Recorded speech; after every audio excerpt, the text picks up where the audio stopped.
Okay. All right. And we are live. I've got David Adelson here and Tazi Sue with me. This is Blonde from the Vortex Healing Center.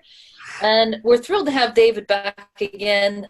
He's going to talk to us today a lot about the inner alignment for easy success. So I don't even know what that means, David. What does that mean to you, your title?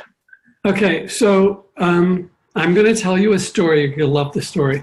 Excuse me.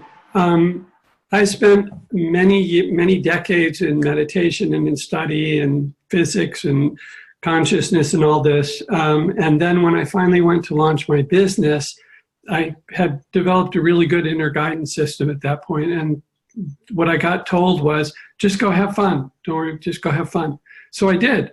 So, but I said, well, shouldn't I do like something about business? And the guidance I got was, you could put, excuse me, a 3-line classified ad in the local shopper's guide, which in the next town over, the town had a population of 10,000. I lived in a town that had a population of 1,600. So you could put an ad in where the 10,000 people are, 3 lines, $5 a week, and then go play. So I did. I just put the ad in and I went out and played, and I had a friend who was into horseback riding, and we went and did that most afternoons, and I went for walks and to the movies and to concerts and to just having a lot of fun. And the only thing that I did was, if the phone rang, I answered it. And at the end of the first year, I had clients in the Netherlands, Scotland, England, Canada, California, Florida, Wyoming, Iowa, Pennsylvania, New York, Maine, I think Vermont, just like all over the place. I had made $90,000. This was like 15 years ago, 17, 18 years ago. I'd made $90,000 in that year.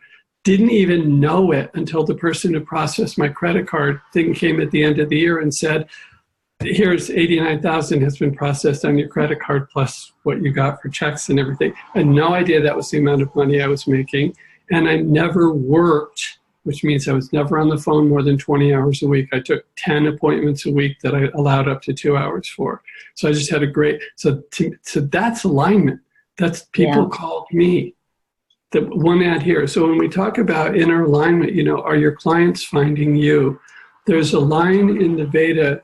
Veda is the oldest, for those who don't know, oldest records of anything in the world. They're in India, has been the most recent custodians of it, although they're not Indian, they're kind of eternal. And there are all these principles and realities about how the world functions. And one of the things is, and we all know this, what we give our attention to grows in our lives. Whatever we focus on, we see more of. And the line from the Vedas, he who is awake, the Vedas seek him out. Vedas means knowledge. So he who is awake to the knowledge. And then I once heard Maharishi Mahesh Yogi make some reference that it's other things besides the Vedas, if you're awake to them, including money or joy or love or whatever we're awake to, seeks us out. So what we've concluded is that when we're really in alignment within ourselves, just the whole thing about alignment, and I'll talk a little bit about what our perspective of alignment means in a second, but when we're completely in alignment, we're in alignment with everything. And we're part of the flow of creation. We hear, you know, the being in the flow thing. As a sports person is in the flow for it. Wow, that was a perfect game. Yes, I was in the flow for the game. But they're not in the flow for weeks or months or years. And when we're in alignment, we are. Everything just can work out when we're in inner alignment. Would you like to know what I mean by inner alignment? Yes, please. So most people think alignment means my heart and mind, or maybe my mind and stomach in terms of, or my taste buds. I really want to eat this, but I also want to lose weight or gain weight or whatever our situation is. But we really want something. And when we're in alignment, it's very easy to do that which strengthens what our true purpose is. And when we're out of alignment, which can happen just because we're overtired, or any number of things. When we're out of alignment, it's much more of a struggle. So people who've been trying to, my sister spent 40 years trying to lose weight, and finally realized that there were certain patterns that she had within herself that were conflicting. And when you're in alignment, you don't have conflicting. But when we talk about alignment, we don't talk about just heart and mind. We talk about all the various aspects of your mind, which is the senses, the mind, the intellect, and the ego, all the way through to yourself, your higher self, to the soul or higher self, to the divine, whatever aspect of the divine, because and then all the way to unbounded awareness, to the unified field of all the laws of nature, which is the basis, according to modern physics. It's the basis of everything. According to the ancient scriptures, consciousness is the basis. It's all the same thing. So if you're fully in alignment all the way from the source of everything, then it's the source of everything. So everything else is in alignment. All the trees are always in the right place at the right time. They're never worried about it. They never worry about missing a sale at Macy's or whatever, okay? So we want to be in alignment where, John Lennon said something about you're never in the wrong place. I don't remember the exact quote, but the idea is that in truth, if we're awake to it and we allow ourselves to be, we can always be at the right place at the right time and if we're awake to it, things work out for us over and over and over and over and over and over again. And that's what being in alignment from our perspective means. Okay. What do you think about that definition, Sue? Oh, it certainly makes sense to me, because I've lived my life basically like that. It's how I've ended up in Tasmania and how I've changed careers on 8 different occasions and things. So I've always got to be where I'm supposed to be, and I never knew how I got there, because I was never given any clear guidance or anything. I just happened to be there when it happened. So yeah, I spent it. No, go ahead. I'm sorry. So yeah, it makes sense.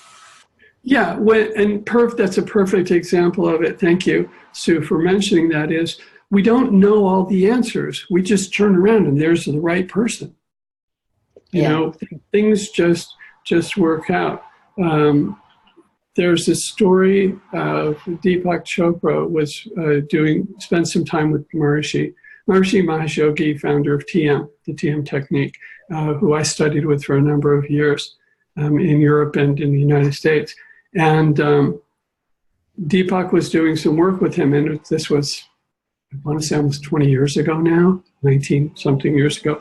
And he was going from where Maharishi was in Western Europe, I think it was the Netherlands or something. He was going back to India to visit his father and everything. And the story that Deepak said was, before he went, he said to Maharishi, is there anything you want me to do, while I'm in India? Do you want me to pick up some Indian peacock, whatever? I mean, I don't know what he was thinking of, but he said, is there anything you want? And Maharishi said, yes, I want you to talk to the Secretary of State, the Secretary of Education. He named about 8 or 10 people that were all very specific, including the president. And then Deepak runs and gets on the plane.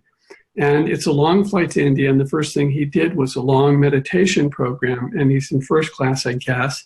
And there's a person next to him having margaritas. And after however long, Deepak finally opens his eyes, and the guy next to him says, what were you doing? And Deepak said, I was making my own margaritas, meditation and having this. And they started talking. And Deepak started telling him about Ayurveda and about meditation and about all of these very key principles and everything, and a long flight. And as they're finally going to land, the man says, look, he said, I'm here to give an award, and I'm supposed to give a speech, and I have nothing to say, but you have a lot to say. Would you like to come and give the speech instead for me? And Deepak said, who will be there? The Secretary of State, the Secretary of Education, and right down the line, and just like, wow, okay. So what alignment can be like for us is truly miraculous, truly amazing. And I want to switch topics a little bit for a moment. And that is, but I want to mention something. We have a brand new website, and it's a quiz. It's a real simple 2-minute quiz for people to check and see if they're in alignment for their true purpose. And we give a whole bunch of points. It's all free, a whole bunch of points and things that you can do to help further yourself if you're out of alignment. And the website is takethisquiznow.com. So it's real simple, and you can go and do that. And I'll mention it again later. But I want to talk about what's going on in the world right now and why alignment is so crucial. About a week and a half, 2 weeks ago, and I'm sure you all noticed it, and I'm sure all your audience noticed it, but there was about a 4-day period where everyone in the world felt as if they were walking on moving sand, where all of their beliefs and everybody was going like, what's going on? And I thought this was real, and I thought that was real. And it's been getting we've been getting a lot more solid ground since then.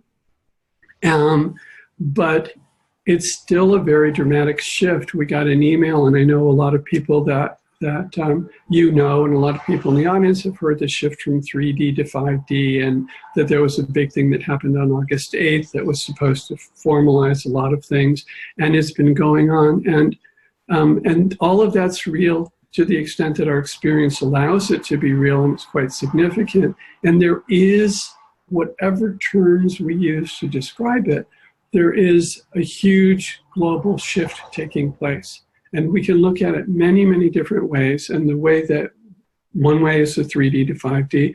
We talk about it in terms of shifting from a Newtonian physical world, which is Newtonian physics, which says a body in motion tends to stay in motion until acted upon by an outside force. It's all about something, cause and effect. In Newtonian physics, something happens and the effect happens. And so that's the way everything works in the world. So we grow up believing that, and when something happens to us and we don't like it, why did this happen to me? Why me? Why did this happen? What caused this? And we go to try to unravel the mystery of what happened.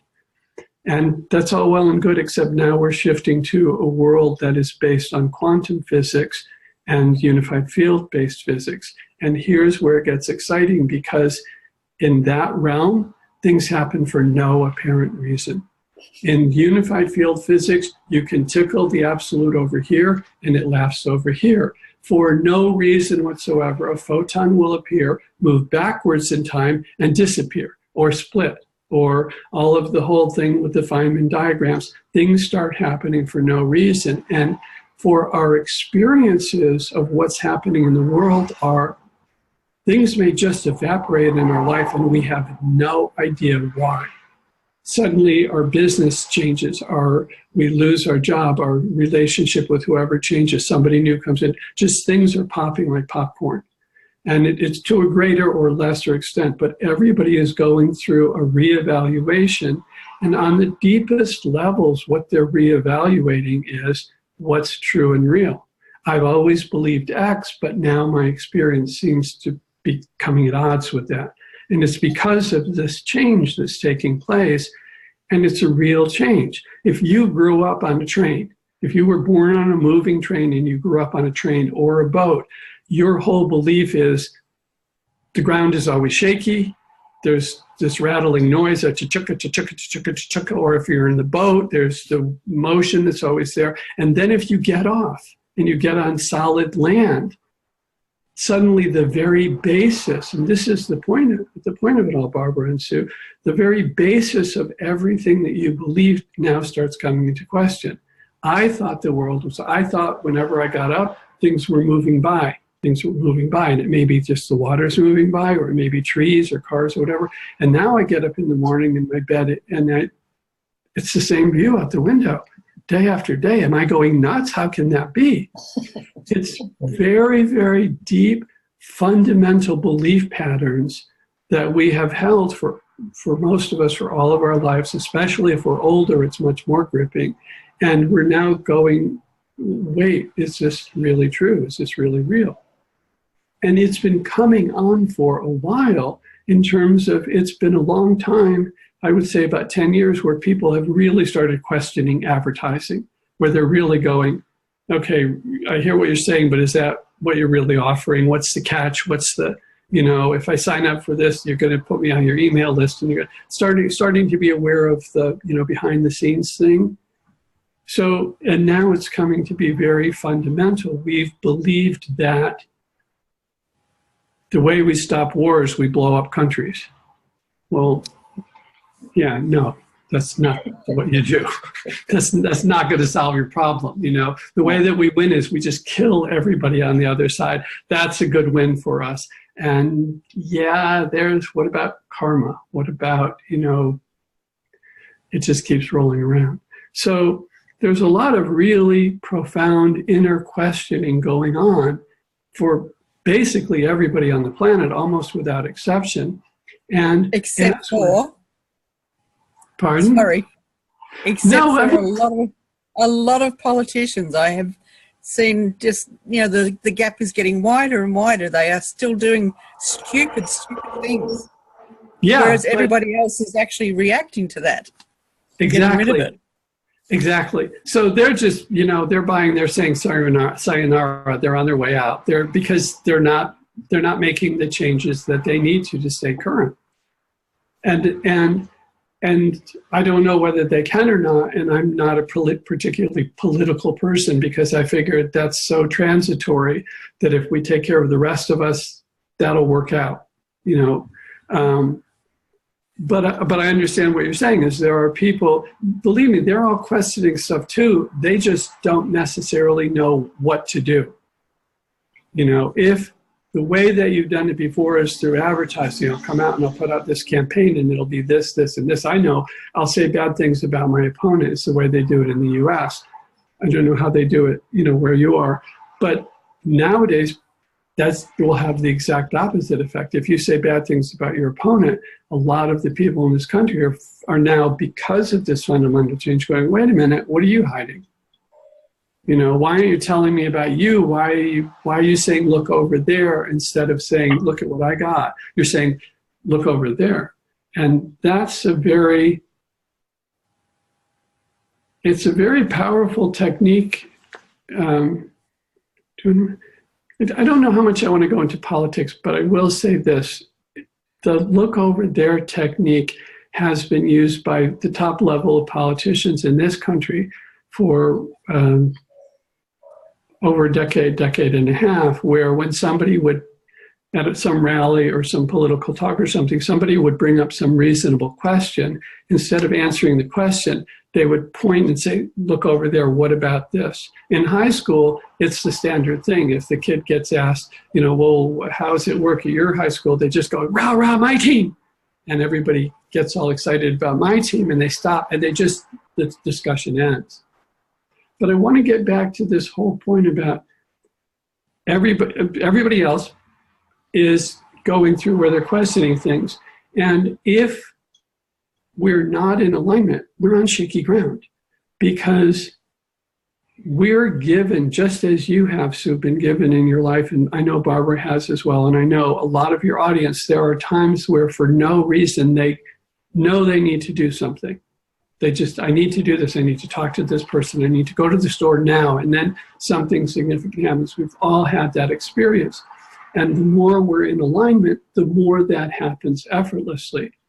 And at a time when many of our fundamental taught beliefs, are being questioned, the more we're in alignment, the easier it is for us to put it in perspective. So there's a clearing that I recently did to a lot of self-help business leaders. There was a group that I got to get in front of, very top leaders. All takes $1 million. You have to have $1 million a year at least going into the group, and they all work with, tens of millions of people in their email list and in their base and everything.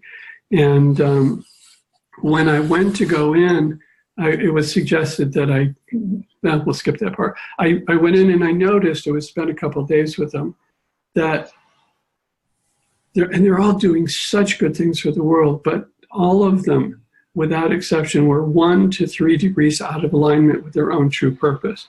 Yeah. And 1 degree out of alignment on the way to the moon, you miss the moon by twice the diameter of the moon. It's a very big miss. Yeah. And we don't want that. We don't want somebody who's doing so much good for so many people to miss something of their own. And we see sometimes we get distracted. You know, we've all gone to the store for a loaf of bread and gotten distracted and come home with 2 big bags of groceries, you know, and forgotten the bread or whatever it is we went for. So we don't want to get distracted from our purpose. So the clearing that we did was, we did a clearing for them, for the whole group. And what we said was, I'm here to remind you, and this, I want to do this for your audience and for both of you as well. I'm here to remind you of who you are and what you're here to do, which you knew when you were young, before you learned what the world expected of you, when you knew superpowers and Santa Claus were real. I like that. That's awesome. It's a very, there was a time in your life where you knew those things were real, and then somebody started teaching you all these other things about the way the world worked.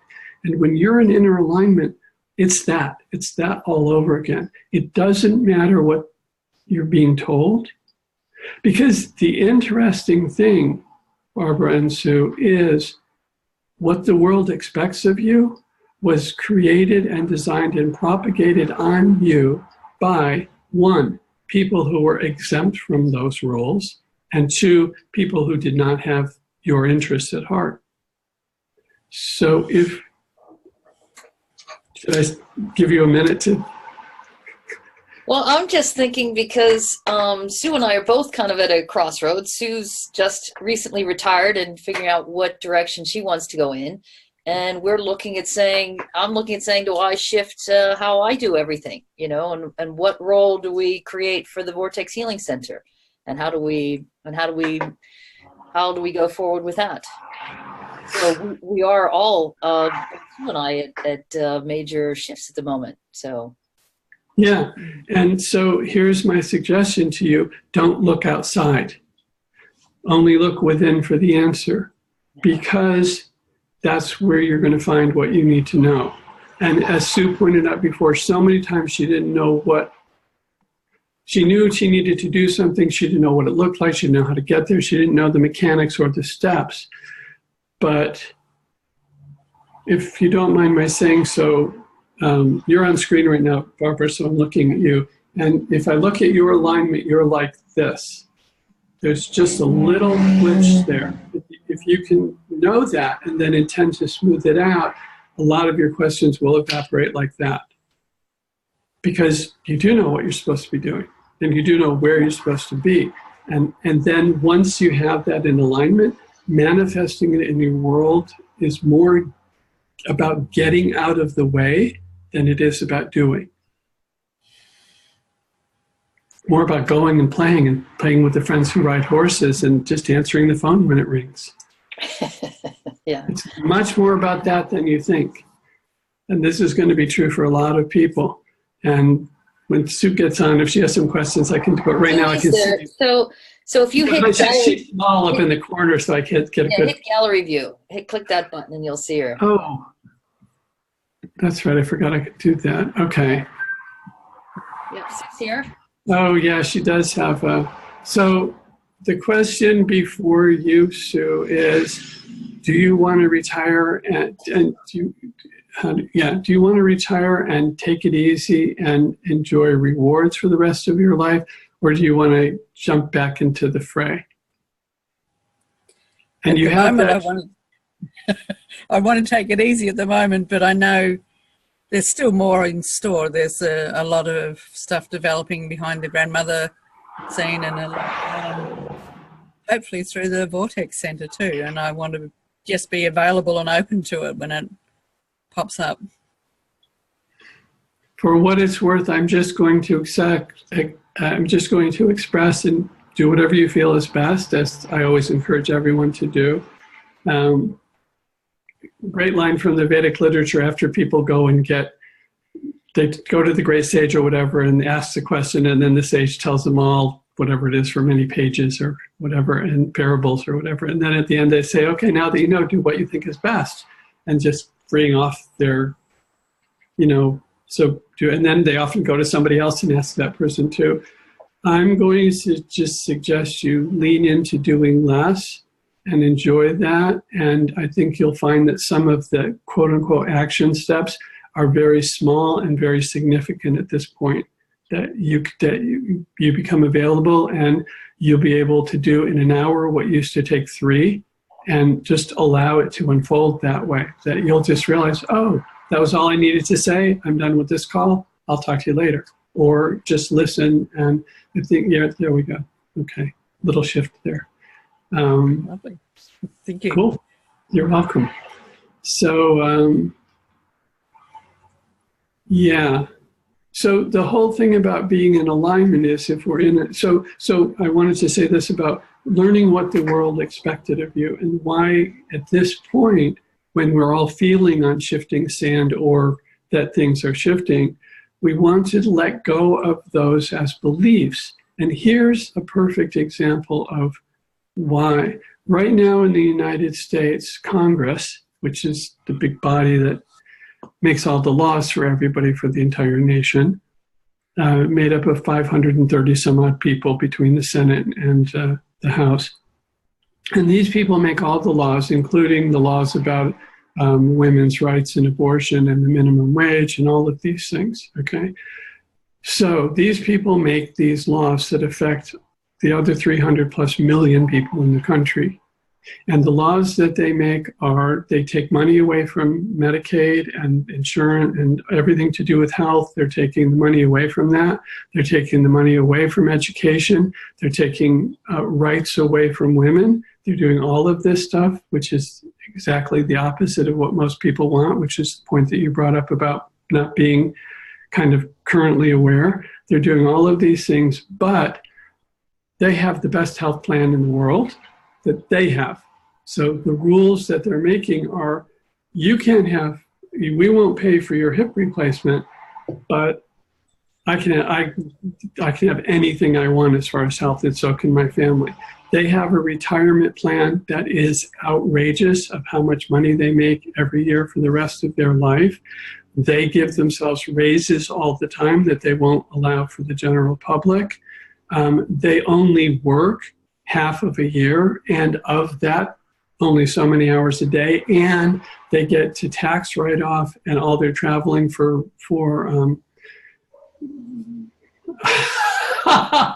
propagating whatever term you want to use when they're trying to get people to vote for them. They get to take all of that time off.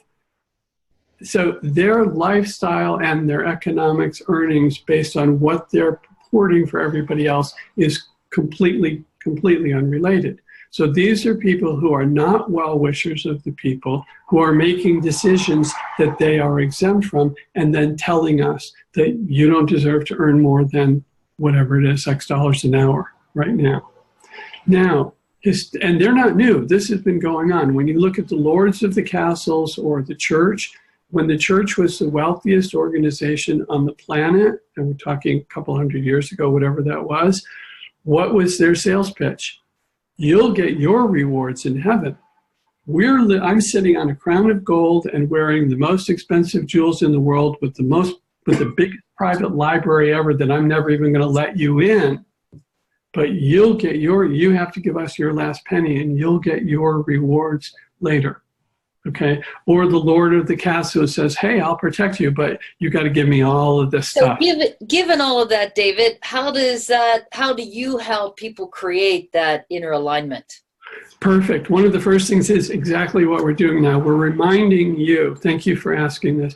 We're reminding you that pay attention, notice what is real inside, not what's being said to you. We've all learned to shut off ads when we go to the mall or when we're even watching TV. We've all mentally learned how to, I'm not listening. It's not even as much a conscious decision now as a habit. We don't listen to certain things. And what we need to do is stop listening to those things that don't have, the first thing is stop listening to anything that doesn't have your best interest at heart. If it threatens your health, if it threatens your relationship, if it threatens your income, if it threatens your quality of life, or those that you love or those that you care about, what's the source of it? Who's telling you this? What's going on? What's their motivation? Okay? Because a lot of the motivations that you're being taught are being sold right now are not true. They're being propagated by people who don't have the best interest of humanity at heart. So the first thing is to just, how does it feel inside? Does this resonate with who I want to be in this moment? You know, there's a very interesting, when we talk about how creation comes, we like to, there's so many ways to create, you know, God creates, says the word 7 days. There's all these different traditions in the world about how the world comes. And as far as I'm concerned, they all work because the elephant looks different from every different perspective. So it's totally fine. But the way that we like to express it is, I love this one. I was having a conversation at dinner one night with a couple of friends, and Divine Mother just kind of downloaded this to me. She said, the unified field, source of the source of the source of the source of the source, whatever we want to call that, consciousness or whatever it is, here's a rumor within it that it has all possibilities within it. And it says, cool, let me see what that looks like. And then it gets all excited like a little kid jumping up and down. And as it jumps up and down, waves start getting created and out pops creation. And if we take that as the basis, then all unboundedness wants to experience is experience. I have all possibilities within me. What does that look like? It looks like World War II. It looks like heaven on earth. It looks like skyscrapers and airplanes that fly and airplanes that crash. It looks like all this that we personally say, oh, yes, no, good, bad, whatever. But if we understand that from the level of the divine, from the level of unboundedness, we can just create who we want to be and make ourselves happy. And that's just as good as anything, because we're fulfilling our deepest cosmic purpose. Then in any given moment, we get to literally say, who do I want to be in this moment? What do I want to experience? I think it's, can't remember, there was a TED Talk. Somebody, Zanuck, C-A-N-E-K, does that, I can't remember his first name, I think it could be. Pardon? I'm not familiar I'm with that totally, one, but... totally blanking on the name, but he said he was watching sports for like 6 months. He was watching all these interviews of people being interviewed before the game and after the game. And the interviewer would always go, are you nervous? And they always said, no, they were excited. And he thought, well, these people are just taking, and then when they would describe the symptoms of being excited, they were the same symptoms that people attribute to nervousness. And he started thinking about this, and then he was on a plane ride that got really hairy, very turbulent. And everybody around was getting very anxious and freaking out and everything. And in the middle of that, he just had the realization that, well, I don't know that he processed it this way, but this is the way that I think of it. He suddenly realized that they pay for this in an amusement park. You know, you pay for this. And he just turned to the person next to him and he said really loud, isn't this exciting? And he said he just watched the energy shift from everybody being terrorized to realize, yeah, this is exciting. So the reason I bring that up is when we say, who do we want to be and what do we want to experience in any situation? If we're in a situation and we're having a wonderful time, we can continue to have a wonderful time, or we can decide, you know what, I want to be the one who ruins this party. So that's the role I want to play in this moment. That's what I want to experience. I know of a friend of mine had a friend who was an actor who in a very dramatic moment couldn't resist doing the dramatic thing because that's who he wanted, that was the role he wanted to play at that moment, and he even described it that way. I wanted to be the one that standed up and rejected this incredible offer and leave in front of everyone through the crowded room and make everybody wait while I leave. Even though later on he was like, well, that was kind of dumb because now I have to go back and do it all over again. And it was a really long course and all of this. But the point is that we get to decide in the moment, do I want to have fun with this? Do I want to play with this? Can I think of a joke? Can I break the tension? There's so many possibilities that we have in every given moment to express who we want to be. And again, the more in alignment we are, the easier it is and the options of what we want to be. Most of us get up in the morning and we think, what do I have to do today? Very few people get up in the morning and say, what do I want to be today? What would I like to experience today? I'd like to experience laughing 15 times. I'd like to experience making someone else smile who's not having their best day. I'd like to experience the sun on my face. I'd like to experience an hour of no commercials, whatever it is. We don't create by who we are and what we want to be. We create by, again, what we think the world expects of us, which is, I have a job to do. I have to do this. I have these errands to do today. I have to go to the bank. I have to pay this bill. I have to go buy some groceries. I have to do all of these to-do things.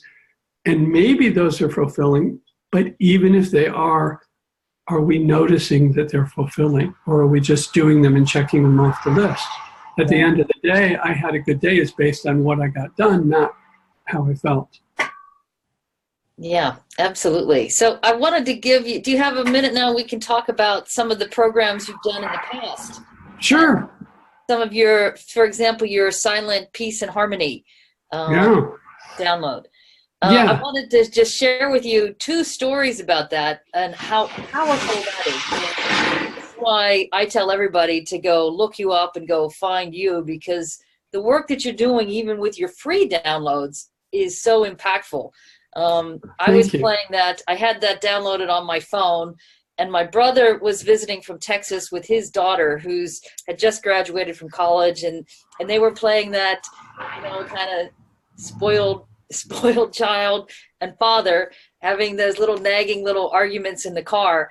And I'd go like, oh shit, the thing wasn't looping. I got to turn it back on. So I'd turn it on and it would stop. It would be all calm.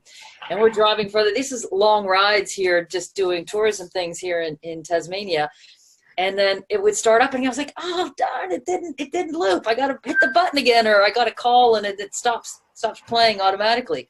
And every time it was playing, it was total peace and harmony in the car. And every time it stopped, the yapping would start. And so I was just, and the second example is we actually play it round the clock here in town at our little retail shop here at the post office and Crystal Shop. And it's helped enormously to eliminate most conflicts that come in. People are always looking for a parcel that's not there when they expect it, and all of a sudden everyone's just all smiley all the time. They're just, it's just been awesome. I'm really adamant about nobody turns that computer off. That stays on, and that thing plays 100% of the time. So I really want to thank you for sharing that with the people. And I can't even begin to imagine what else you have in your toolkit of fun things to help people achieve a higher state of being. We have lots of stuff, and as my son and many others tell me, we know you kind of want to retire, but you can't stop yourself. You're just going to keep creating new things. So a couple of weeks ago, I got the hit that I needed the energy, and this isn't even released yet, so I probably shouldn't talk about it, but I will. We had the thought that I needed the energy of green, of emerald.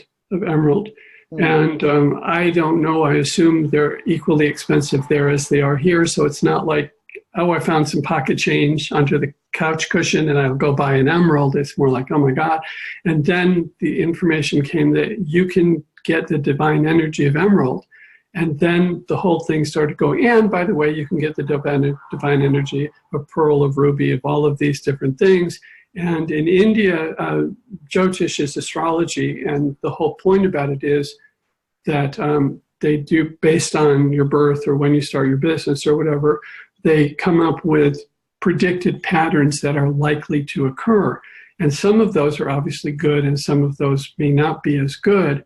And they provide remedies, which are often wearing gems or doing what are called yagas, which are vibrational sound therapies to appease the energies. Basically, you would think of it as a really good lawyer defending you, to whoever needs to be defended. And so we just created this program of, I want to say 35 brand new energies that are all about, that are specifically designed to be low-cost solutions to potential problems that may arise, because an emerald costs X amount of dollars, but you can buy the individual program for emerald for $9, or it's going to be a subscription thing where for $5 a month, you can get on everything. You can get all 35 things and run several simultaneously. And if you sign up for, and then it breaks. The longer you sign up for,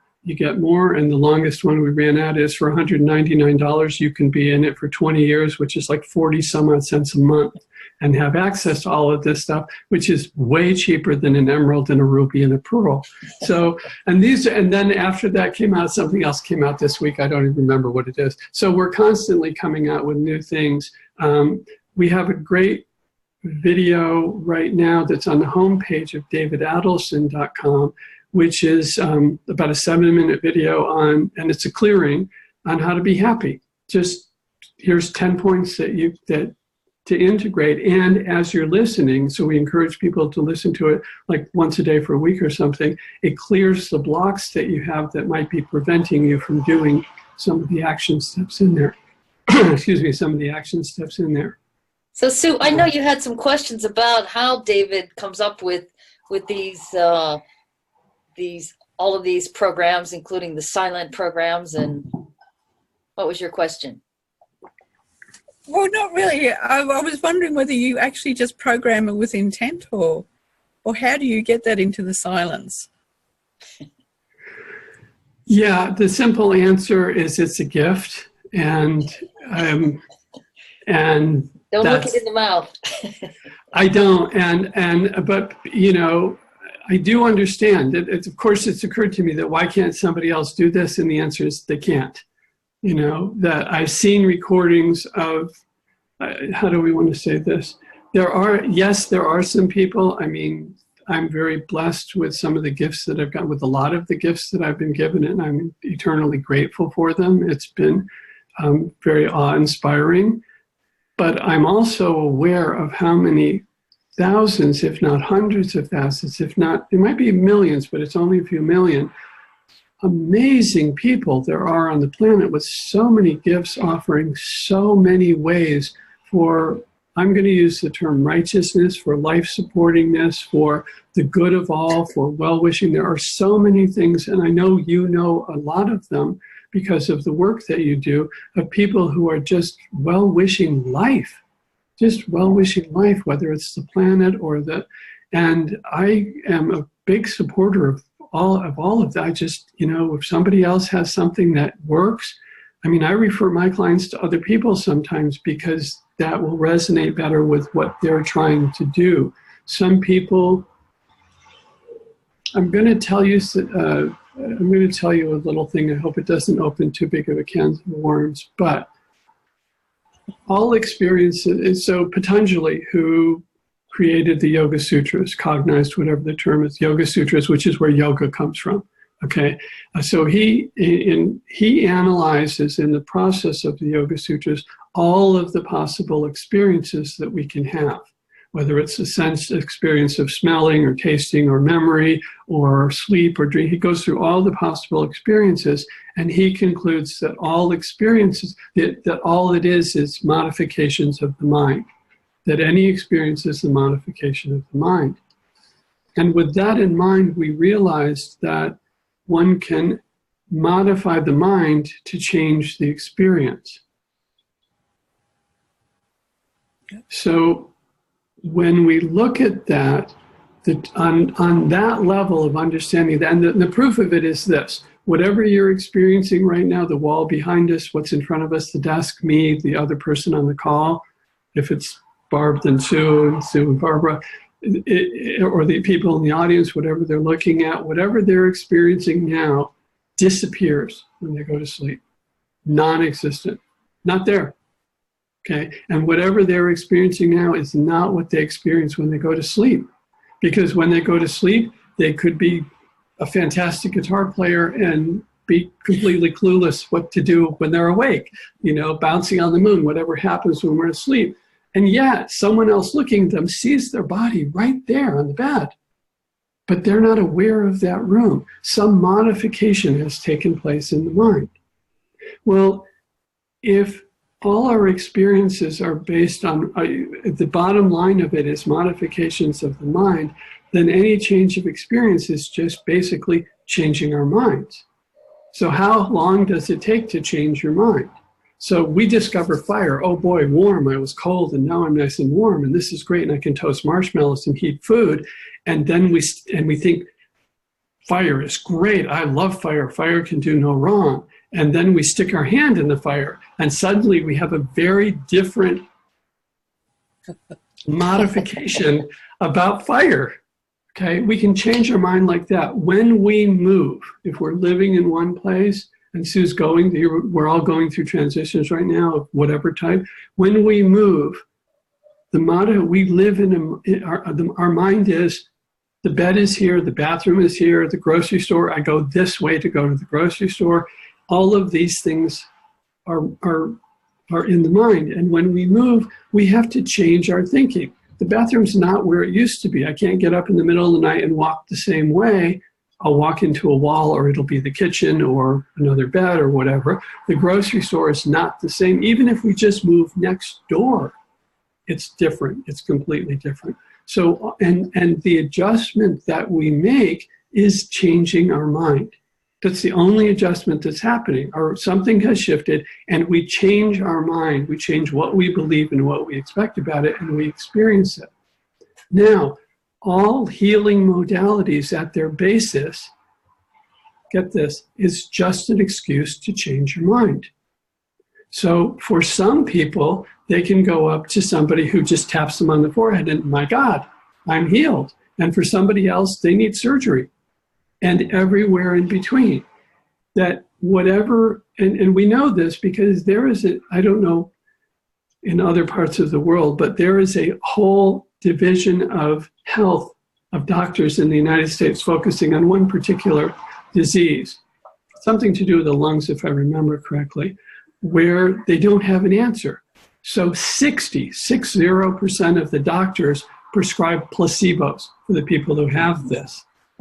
And they know placebos work because it's just an excuse. Oh, if I take this, I allow my mind to change. But if we don't believe that this pill will do it, then we need more. So we go to, oh, you need physical therapy. Oh, you need gems. Oh, you need rocks. Oh, you need the silent program. Oh, you need somebody to tap dance naked in front of you for 10 minutes. I mean, I don't know. Whatever people come up with that will allow them, it's just a matter of creating the experience that allows you to shift your mind so that you have health. So if you look at Anita Moorjani, who wrote Dying to Be Me, she dies of cancer. She dies of cancer, and it's years going into this process. And then while she's not in her body, she has these revelations. And she comes back and she heals herself incredibly quickly. No symptoms whatsoever, incredibly quickly. And all that happened is she changed her mind about who she was in her relationship to herself. So when I talk about, if someone comes to me and they can benefit from my silent programs or my non-silent, or the tinctures that we make, or the cards that we make, or any of that are high energy cards, or the magic money pyramids, or whatever it is, when they get that, if they can receive that and let it help them and empower them, and they all have divine energies in them, great. But if there's somebody who says, there's a nail in my shoe, and until I see a pair of pliers pull it out, I won't allow anything to happen, you need to send that person to that modality. So.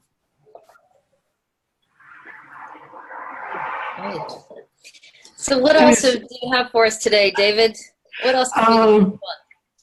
what else would we like to cover?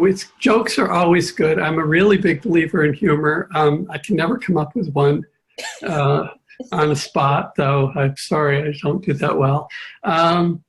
Yeah, I think those are the big things. I think the summary is, if people want to, they can, but nobody needs to feel special about the shifts that they're going through. They're all capable of going through them, or they wouldn't be here now. They would have taken the next train, as it were, or the next plane. So if people are here now, it's because, a lot of people like to watch the sunset. They like to watch the transition or the sunrise. And you have to be awake to watch the sunrise, but you have to also be here. If we want to experience the shift in the world that's coming, and it's so exciting, and so many technologies, so the potential for this world is literally unlimited. And we know so many ways, so many exciting things that are showing up on the planet right now that can solve the problems of pollution, recycling, hunger. There are so many incredibly simple solutions that are just starting to sprout on the planet right now, that the next decade could create a completely different world. Yeah. But and I think there's a lot of people that I come across who believe they've fulfilled their soul contracts, or they've done many of the things in their life that they believe that they came here to do, and they're still here. And they're like, well, what do I do now? Like, well, you're still here for a reason. You're still here to experience something, because we all know that you could choose to leave at any time. So if you're still here, there is definitely still a reason, or something you are choosing from your highest self to experience. Yeah, and one of the things is, after the battle, Hercules or whoever wins the battle, they get to enjoy the results of the battle. It's not like, okay, you killed the bad guys, there's nothing else for you to do, we're going to chop your head off now. It doesn't work that way. It's like, oh, you did great, here's some rewards. So there's a couple things that could be going on with those people. The one that they're forgetting is there's still a light. There's still a bright light, and whatever they're doing, even the most mundane things, and whether they're doing them in public or private, whether they choose to have an active role in the world or not, their light is still quite profound. So if we look at Sue right now, who's teetering between what, I understand, I totally get where you are and what you're thinking. And on one level, there's still more that she feels she can do, and there is. But I don't know if she's aware of how incredibly much she's going to do if she just puts her feet up by the river and watches it go by. I don't know if she sees the difference between her deciding to just enjoy and her doing things. It's not that big of a difference. It's not what it was before. It's really just, what do you want to do? What would be fun for you today? Who do you want to be? What do you want to experience? And there will be days that it's like, I could feed the pigeons, or I could go to this meeting, and yeah, I've been to the meetings before, I'll go feed the pigeons. And it's 98% is good. And once the obligations are taken care of, the number one thing for these people is they need to remember that their light and their life is an inspiration to others in many cases. I mean, Sue covers pretty much most of Australia. And I bet she has no idea that that's how far her influence goes. And there are a lot of people that listen to this there are people whose influence goes around the planet. They have no clue that that's how bright their light is. And they don't have to do anything. They could be brushing their teeth or watching an old rerun of a TV show, and the light is still shining. And the light is still having that very profound influence. So on one hand, even though they may feel they've done what they have to, and they have, they need to remember that there's still that. And so on one hand, in terms of service, we still have that aspect. But on the other hand, you're Hercules, you won the battle. What do you want to do? There a whole series of commercials where they ran out to people who just won the World Series or whatever. And I'm going to go to Disneyland. What do you want to do? You get to enjoy the sunrise. You get to enjoy the unfoldment of so much grace in the world. And if you look for it, you'll be stunned by how much grace is already present in the world and how much is coming day by day by day by day. It's absolutely, it's like, what do they call that when they speed up time-lapse photography? This whole garden is blooming right now. And you can, and I mean in like time-lapse photography. And for those who want to notice that, intend and ask to notice it. I'd like to see the good. I'm awake to see that. Let that seek me out. And they will be stunned at how much beauty there is that they can enjoy in life and how much more progress they can make in their own evolution, in their own unfoldment that they can do, even if they've already done everything, even if they've done absolutely everything. Enjoy it. Just choose to enjoy. Just make that choice that whatever I do, let it warm my heart. Let it be fulfilling. Let even my experience of joy be in service to the divine. I love that. What do you think about that, Sue? Yeah, spot on. It's wonderful. It's exactly why I did suddenly decide that I want to get out of this now. I want to retire. I want to sit back and enjoy. And there's so much beauty. We're here where we live. And I've got this gorgeous, great big horse. And I just love him to bits. And I want to work with him. And I want to go out and enjoy the dogs and the days. And yeah, I know that radiates out. And it really does affect a lot of people. And the horse has some things to teach you. Patience, yes. So does a chainsaw. No. It has some. It's not as simple as patience. There's some other things. You need the patience to be able to receive what the horse is there to teach you. Okay. You'll do great. You just allow it. There's so much good that comes if we just allow it. You know, people stand in line to go to the bank or a movie or to get into a fancy restaurant or something all the time. We allow ourselves to do that. Also allow ourselves to do it for really, for the personal growth things. We just allow it to come. I had a friend who I'm sorry, go ahead. I was going to say, I had an interesting experience just a couple of weeks ago. I've been doing a few public talks about the book that I've written, which is the history of the vortex here and my travels and stuff. And as I was driving home, I got two very clear messages, like I always do, the same way I receive them all the time, that I was on the wrong path. Go back. And this really bamboozled me for quite a few days. And I thought, this is ridiculous. I mean, everything's just flowed as it should. And I've picked up the opportunities when they arise and blah, blah, blah. And I finally got frazzled and asked a friend of mine, and she said, well, I think we tried doing a bit of a talk or a bit of a reading thing, and no, nothing really came from that other than that. But then I just suddenly thought, it's my brain playing tricks on me. I can't totally feel that I'm doing everything that I should be doing, and I should be doing something else. So I'm looking for something else to do or something else to worry about. That's not what I'm getting. It's just dumb. That's not what I'm getting. I'm getting that it was physically the road that you were on. That there was something else, that there was something that was going to be presented if you if you went differently on the road, physically on the road, there was something different. This happens to me, not as much these days because I don't drive as much, but there was a time where it happened pretty regularly where it's turn here. And like, whoa, wait, why couldn't you tell me, 20 feet ahead when I had time, let's not have an accident here, people. I'm getting that there was something on the road. The thing to check now is it fine?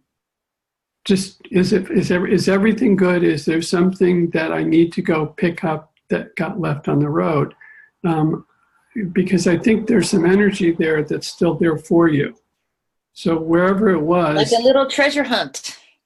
Yeah, Well, one of the messages came driving, and the other message came meditating that night. yeah, I think there's some energy there on the road for you. Well, it's a long drive back to Hobart. Okay. Yeah, believe me, been there, done I'm that. retired. I can do it. I'm retired. Just, you want me to go, why did you tell me I now have to go all the way back?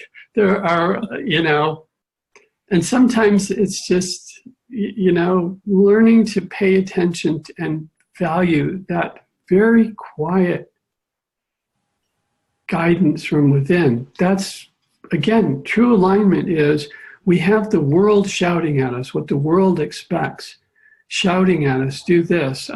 Driving down the road, I've got to get to the next place. I get a little impulse, but I want to make this light. I want to do whatever we do, and we still do. We have a criteria for how do you want to say it?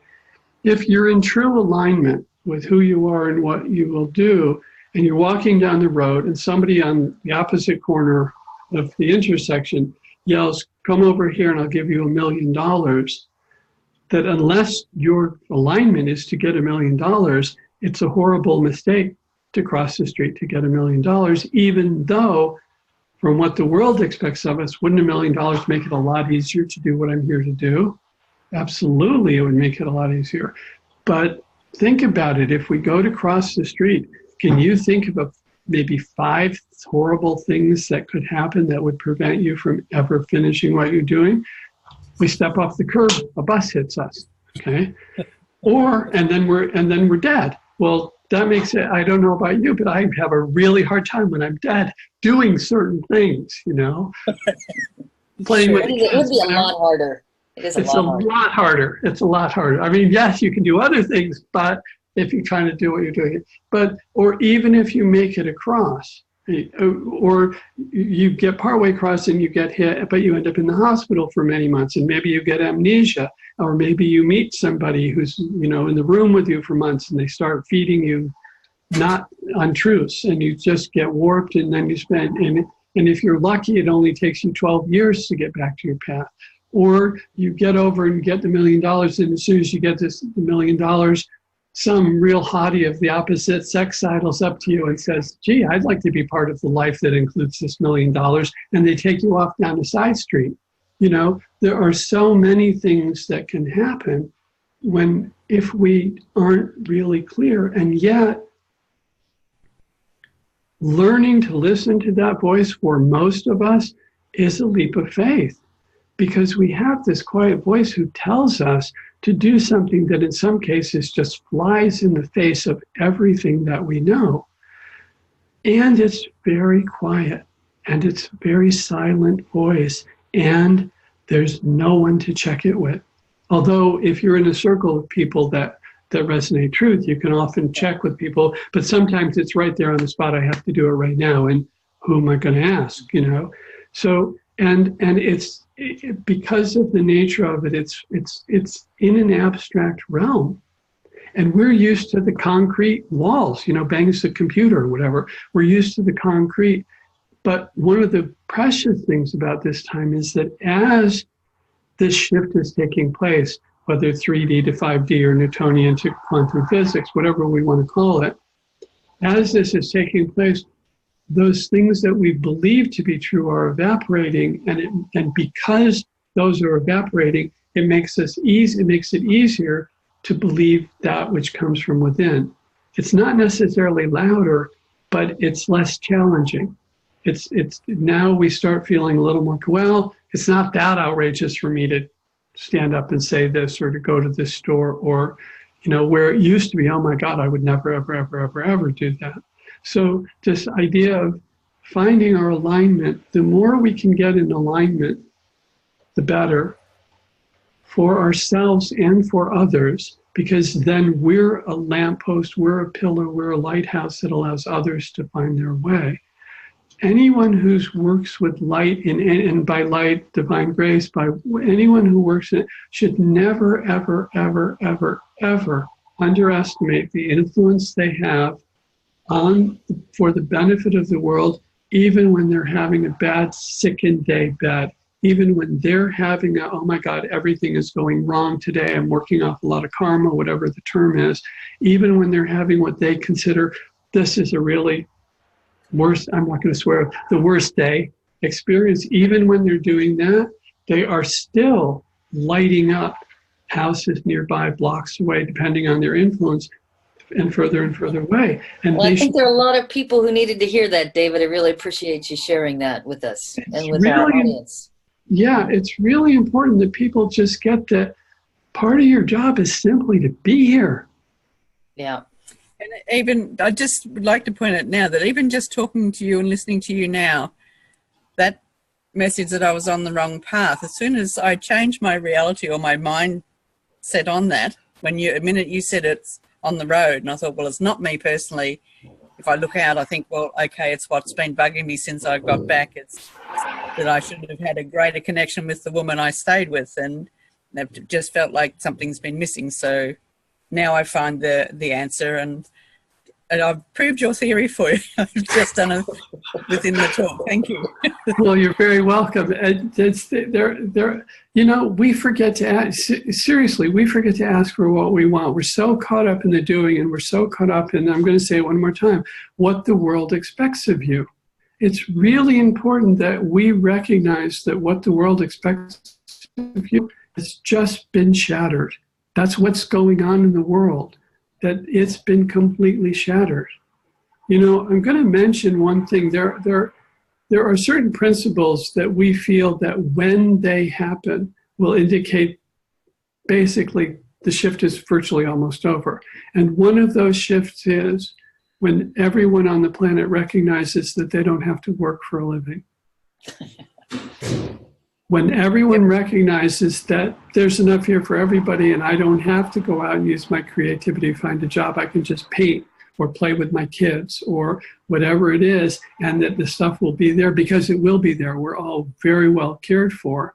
And there's so many resources that are untapped and so many technologies even now that can take care of it for us. Buckminster Fuller mentioned, came out in the 70s, but he wrote Operating Manual for Spaceship Earth, created the geodesic domes that we still see everywhere. And brilliant man. And he said back in the 70s that at that point in time, given the technologies, that only 1 in 10,000 people needed to work for everybody to have the housing and clothing and food and heat and everything that they needed. Well, our technologies have been improving for the last 40 years. And right now, in conversations with God, I think he mentions it's 1 in 100,000 or some really, the number is quite significant of how many people it would take to take care of all of us on the planet. It's a fraction of the world's population. But we're so ingrained that we need to work, again, propagated on us by people who did not have our best interest. But it's been so ingrained for so many generations that if you even mention it, most people think you're nuts. Most people will stop listening to anything you say at that point. But there will come a time where people will realize that the fish don't work, angels don't work, mice don't work, trees don't work, everything else in creation doesn't work, and flowers don't work, then they're all taken care of. And we throw, in the United States, we throw away 1/3 of the crops that are grown because for who knows what reason, and yet we have people that need food. Are you kidding me? What? You know? So it's a very exciting time. And it's a special time. When in the Old Testament, Moses gets the Jews out of Egypt. And then the story is that he takes them out of Egypt and he wanders in the desert for 40 years. And there's all these jokes about why he didn't have GPS or why didn't he ask for directions or all of these things. And then in 40 years, they find the promised land. But that's not what happened. What happens is he took them out of Egypt. It took him 2 years, which is not unreasonable given the conditions they were traveling. Took him 2 years to get to right outside of the promised land. They were across the river from it. They sent spies into it, okay? But But what he did was he waited till everyone who had experienced slavery was dead before he moved everybody into the promised land, so there would be no recollection of that when he moved them. Now, I've never heard that version of it. That's interesting. yeah, most people, you can, yes, but they sat out there for 38 years. The 40 years is 2 years to get there, 38 years sitting there just letting people cruise, you know, and die. And what we have in this particular situation is people who blinked last time and wanted to see the sunrise. People who don't want it, people who are awake now, if they put their attention to watching the sunrise, to watching what's good in the world right now, they will be astounded by how much good. First thing is turn off mainstream radio and then just start asking, show me all the good that's happening in the world. And it is staggering what's happening. It is absolutely staggering what's happening and how much good is happening. Way more than most people could notice. Fantastic, David. Any last tidbits you'd like to share with our audience? I know they can reach you by takethisquiznow.com. Yeah, and go to watch the happiness video at davidadelson.com, because that's a good one. There may still be a website which is David's Happiness Video. I can't keep track. I have so many different projects that we've thrown up at different times. So it may be at davidshappinessvideo.com too, but it's definitely on David Adelson. Adelson is ADELSON.com. Do you have any last questions, Sue, for David? No, I think I'm got plenty to think about and process. Has been fabulous. Thank you. The last thing I'd like to end with is I just question the source of anything that doesn't resonate with you. I just saw a study, an article that talked about a study that there's some ridiculous percentage of more unhappiness in the world now than there was several years ago. And I have to, why are you studying that? What are you looking at? What's the motivation? Who funded this? Who? Yeah. Well, it's just, no, I have never been more optimistic about the future of the world than I am now. And we all have a right to expect, and not only just a right, but an obligation to expect the best for ourselves and for those that we love, no matter what circumstances appear on the surface. Don't look at the surface. Expect the best underneath. Expect if someone gets sick, that they will get well, or that some good will come from it. Expect that the politicians are going to wake up. Expect that whatever it is, expect that good, expect good, expect good, expect good, because what we're awake to is what we will experience. And in any given moment, who do I want to be? What do I want to experience? Is our deepest and most fundamental and primary choice, responsibility, joy, whatever we want to look at. And we recommend joy. My dad used to say, rich or poor, it's good to be healthy. But he also said it's better to be rich and healthy than poor and sickly. We like those. We think it's smart. It's better to expect the best in every outcome. And I encourage everyone to do that and enjoy the fullness of life that God has graced them with, or goddess, depending on what our thing is. So, and it's been a great pleasure, and I'm very grateful for the opportunity to share this information with you and your audience. And we wish so much good for everyone, for your audience, for all those that they love, and truthfully for the whole world. We have a vision of absolutely no one suffering, and it's doable. It's doable. Yeah. So let's allow that to process. That's fantastic. So thank you so much, David. And I invite everyone to like or comment on this video and share it with someone who needs to hear this, because there were a lot of golden nuggets here in this talk today. Yeah, it sure is. It was fabulous. Okay. Wonderful learning for very many people. Thank you. Thanks, David. You're so welcome. Thank you. So great to see you both again. And you're doing great. You're both doing so much good. Thank you.